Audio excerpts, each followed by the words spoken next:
अस्सलाम वालेकुम dear students, मैं हूं आपकी टीचर डॉक्टर अनम और आज हम पढ़ेंगे इनकम्प्लीट डोमिनेंस के बारे में। इनकम्प्लीट डोमिनेंस, जिसको हम पार्शियल डोमिनेंस भी कहते हैं, ये एक्चुअली एक ऐसा फिनोमिना है जिसके अंदर फिनोटाइप जो है वो इंटरमीडिएट होती है हेट्रोजाइगोट की। मतलब अगर आपके पास एक हेट्रोजाइगोट है, हेट्रोजाइगोट का मतलब है जिसके पास दो मुख्तलिफ अलील्स मौजूद हैं किसी ख़ास ट्रेट के लिए, तो उसकी जो फिनोटाइप होगी वो इंटरमीडिएट होगी दो होमोजाइगोट्स के। होमोजाइगोट का मतलब है कि उनके पास दोनों अलील्स एक जैसी होंगी।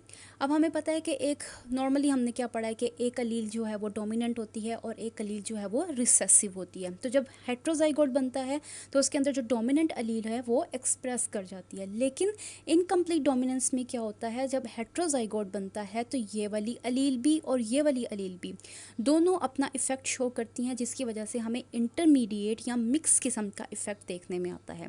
इसको सबसे पहले स्टडी किया था कार्ल कॉर्न्स ने 1899 ने 4 o'clock फ्लावरिंग प्लांट्स के अंदर। उसने देखा कि जब P1 जनरेशन में रेड फ्लावर को वाइट फ्लावर के साथ क्रॉस किया गया तो जो नेक्स्ट जनरेशन जिसको हम F1 जनरेशन कहते हैं उसमें उसको रेड फ्लावर्स की बजाय पिंक फ्लावर्स मिले। नॉर्मली अगर हम देखते तो होना ये चाहिए था कि F1 जनरेशन के अंदर सारे के सारे फ्लावर्स रेड कलर के होते, क्योंकि हम देखते हैं कि डोमिनेंट और रिसेसिव है। लेकिन यहाँ पर जो था वो डोमिनेंट और रिसेसिव वाला मामला नहीं था।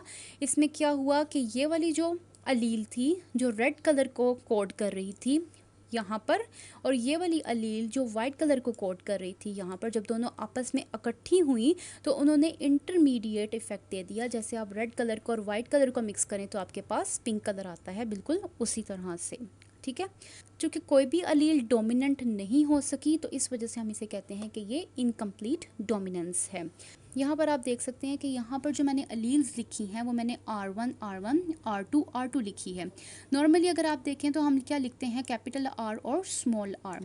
तो कैपिटल R और स्मॉल r डोमिनेंट और रिसेसिव के लिए इस्तेमाल किया जाता है। जब आप इनकम्प्लीट डोमिनेंस को यूज़ करेंगे तो आप क्या करेंगे, उसके साथ नंबर स्टार्ट कर देंगे, जैसे R1 R1 and R2 R2, क्योंकि इस तरह से हमें ये पता चल जाएगा कि कोई भी चीज़ ना डोमिनेंट है और ना ही रिसेसिव है, बल्कि दोनों अपना इफ़ेक्ट एक जैसा शो कर रही हैं।